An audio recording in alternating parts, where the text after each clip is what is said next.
Good morning, H1Z. I'm Buddy1927, and today we are playing H1Z Just Survived. This is part 2 of how to build a super mega base. The sun is rising on Piss Pot Creek, and as you can see, I got my deck foundations set. And I'm going to just, in this episode, I'm just going to go over a couple things, what I'm planning on doing with this deck and how I'm going to lay it out. But I am also going to go over why you see walls up. It's very important. Now, in the last episode, we found out that as of yesterday, today's April 27th, 2017, and as of yesterday's update, if there's something blocking, something in the way of the gate, it will automatically break. So, yesterday you saw that I had both these things hanging out over the water. And I opened the gate, and the gate just crashed. I was planning on doing a new design, and with this new update, it won't let me do it. The last update on the 7th of April, if you don't put some type of structure on the deck, it will automatically break up. And what they classify as, if you put a deck extension, that's not classified as a structure, even though it is a structure, but it's not a structure. They classify structures as a building, a wall, a door, the metal doorway, or metal gate. So instead of just building structures every time I built a deck, I did not know how I was going to, I still don't know how I'm going to actually lay this out. I decided to just build some walls up, put one wall on each deck, and then as I laid it out, I did my deck extensions last. There's 9 decks and a total of 12 deck extensions going all the way around. John, thank you for your how to build the mega base, where I did the 4 deck. He made a comment on how to set the decks a little bit better, and I did set the decks a lot closer. There's no gaps that you fall through.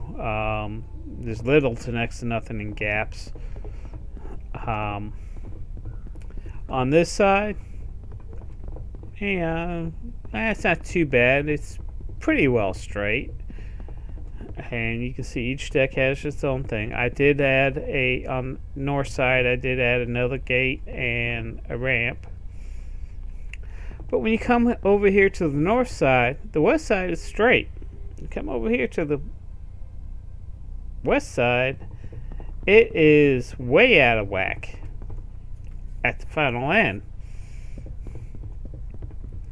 And here on the east side,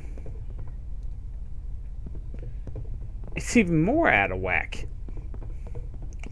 But when I go over here to the south side, this is what's getting me. When I go over here to the south side, it's, you know, except for this one last thing, this is pretty well intact. And when I go to the center, and you can see the difference. This is the center right here. There's no gaps whatsoever. Everything's 100%. I mean, there's not even a gap. Okay? But the whole deck, when you go out to the east and the north, the whole deck's out of whack. I don't know why. I thought I did a good job, but when I did the last 2 decks, it just got worse. But this is 9 decks, as you can plainly see. Since I put this gate up, I need to secure the gate, so I need to place one deck here, one deck foundation here.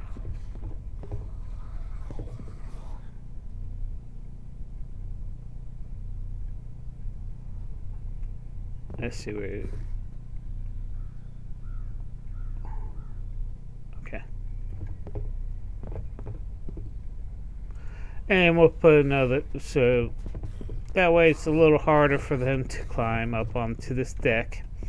Not the zombies, the other players. I am on a PvE server, not a PvP. So all I have to worry about is the zombies. I don't have to worry about being shot by other players and stuff like that. And the only reason why I'm on a PvE server is so I can build this without being shot at by other players. And from there. What I am planning on doing, of course, I'm going to put an overlarge. Let me get up here.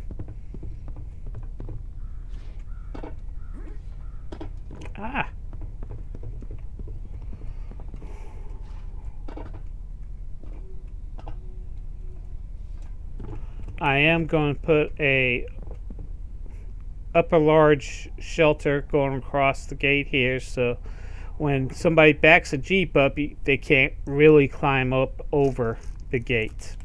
This is good for a PvP server. On a PvE, really doesn't matter, because once they hit the gate, once they hit the deck, they get booted.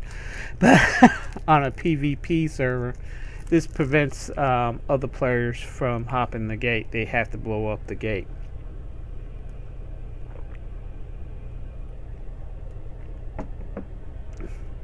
So what I'm thinking about doing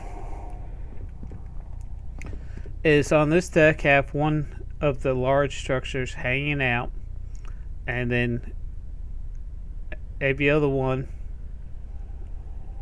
going out. So I'm hanging that as over the deck as possible, and probably have another one there. I'll figure something out. I'll figure out how I'm going to end up doing this, but I am trying to get it to where I can, like in the other deck, which is now gone thanks to the server reset,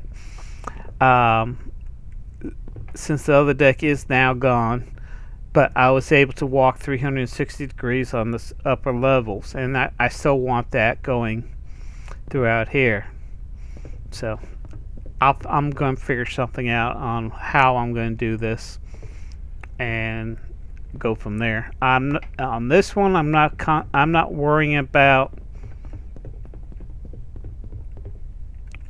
I'm not worrying about having access to the buildings. I'm not going to worry about that this time out. I'm just going to concentrate on building the structure, using these shelters, using large shelters, small regular shelters, both upper and lower, and as the wall, I might add some walls. And the other thing I'm thinking about doing is in the middle of the south, north, west, and east, put a staircase, so if I'm coming from over here, I can, instead of walking all the way over there or walking all the way to the north side, I can just come up on the east side, and same thing with the west side. I can just come up and walk up to the stairs. I'm only going to have these 2 ramps, so I'll have a drive-through. But in this middle deck, I'm actually going to build a garage. I'm going to put 2 large structures there and put a gate here, open up the gate, park the garage, parking in between these 2 buildings. I'll have another large structure going across the back here, and basically put put two large upper structures over it, so it will be a garage, and you have to open it to get in there. So, and this is a good thing for, like, if you want to protect your vehicles on PvP, unless you are being raided by a large clan.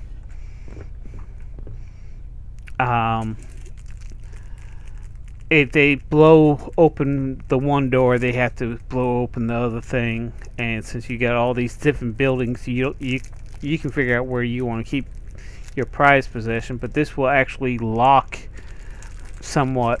They would have to blow up the gate on the other one to be able to have access to your vehicle. So, unless it's a large raid. This is actually not designed for a single player. This is actually designed for medium or large clan, small, medium, or large clans, or a bunch of friends. They all have this one thing, because it takes a lot of materials, and I mean a lot of trees. This is one of the reasons why I picked this location, because it has a lot of trees and a lot of wood sticks. And let's open up the map. I'm at the bottom of Pispaw Creek. I'm away from the main flow of people lurking, because unless you want to come down here, there's no unless you respawn in this location, or if you want to be down here. And I mean, you definitely have to. If you're coming around, if you're searching, you're not gonna come down here to search. You gotta have to come down here for a reason. Unless you were planning on doing what I did, is try to get away from everybody. But I'm close to. I got vehicles in this location. I got vehicles all over here that I can get metal from in walking distance. Not counting the vehicles I drive now, since I got two best vehicles in the game, in my opinion, the Jeep and the ATV. But I'm also close to other buildings to get wrenches for repairing the vehicles, weapon repair kits that respawn in the houses, other weapons, bullets, and stuff like that. So I'm in walking distance of houses all over the place, so I'm not that far. I don't have to walk all the way to Pleasant Valley to get that stuff. I got a development here, I got a development over here, I got a development over here, I got another development over here. I'm close to, I can walk to Cannonberry if I want to. If I fly like a crow and go north, I can get to Pleasant Valley and back. Close. I can't get to the dam, but I can get access to other locations that aren't that bad. I'm pretty close overall. I'm pretty close, and it's not too bad.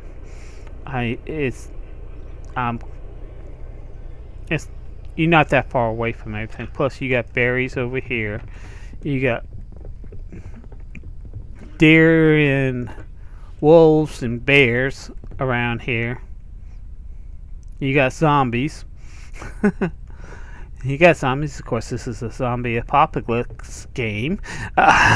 So you have zombies. And you can make, since I have this thing, I can make rapid traps and have a steady source of food. And also, I have corn and wheat seeds. I can build a tiller. Once I get my second level up, or start my second level, I can go ahead and plant corn to eat, wheat to make bread, you know, So I can and set up some dew collectors and other things. So I can, once I get this base set up, I don't have to leave the base.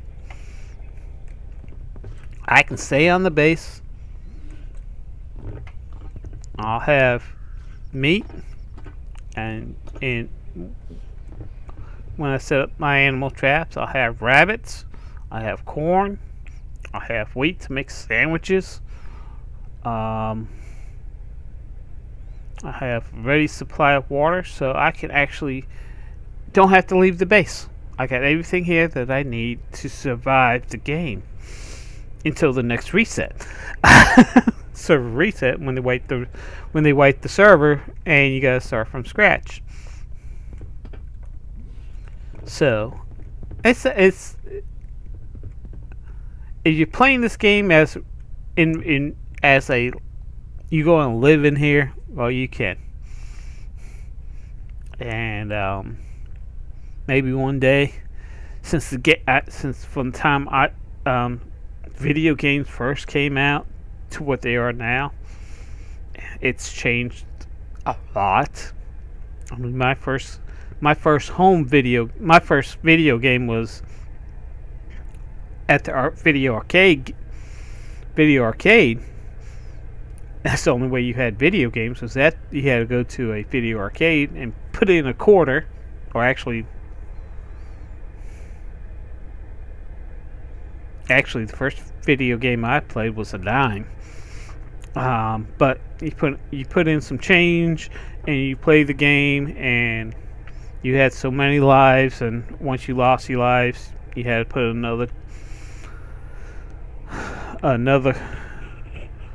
some more change and so on to keep playing. The first home video game I had was Pong. Tell you how old I was. I started playing home video games back in the early 70s. I connected to the internet back in the it was back in 79. I joined CompuServe. I was the 383rd customer of CompuServe. That's how you connected to the internet back then. And you had to have a telephone line, and you had to take your headset on your telephone, not what you all call headsets back then, and connect it to a coupler to be able to get online.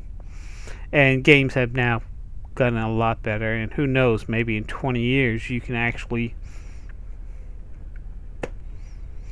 there'd be more virtual reality games, and who knows, maybe in the next 50 years, when your kids are playing,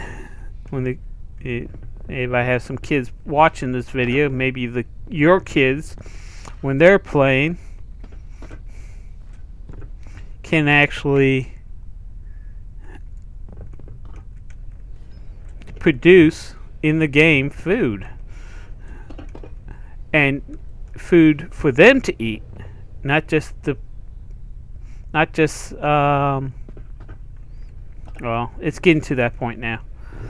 Like on Star Trek, it's getting to the point where they can 3D print food right now. But where I can't think of it now. Where you say, I want a Earl Grey tea, and the computer makes it, and you can set the temperature. You can say, I want Earl Grey tea at 120 degrees, and it's getting to that point now with 3D printers. But they might be able to do that in the game, where you can cook rabbit stew and actually be able to drink and taste it. Who knows?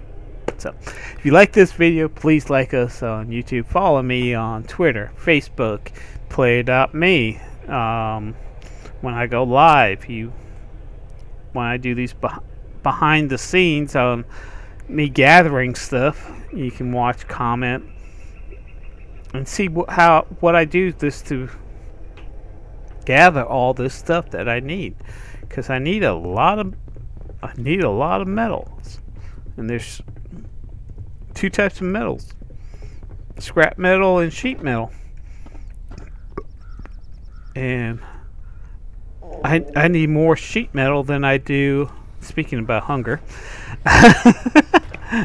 Speaking about hunger, my guy is hungry. Instead of I need more sheet metal than I do scrap metal. So, but it's easier to get more scrap metal than it is sheet metal.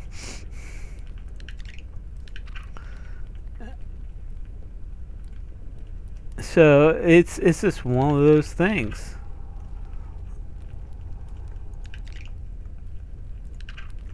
And you can just go from there. So, like I said, if you like this video, please like it. If you have any comments, questions, just ask down below. I do listen to them. John, in the last episodes that I did, he made a comment on how to get the decks closer together, and I followed him, and it worked out great. So I do read them. I do, if I can, I try to comment back to you. If not, I'll try to answer your comments in the next episode. So I'd like to thank you again for watching, and have a great day.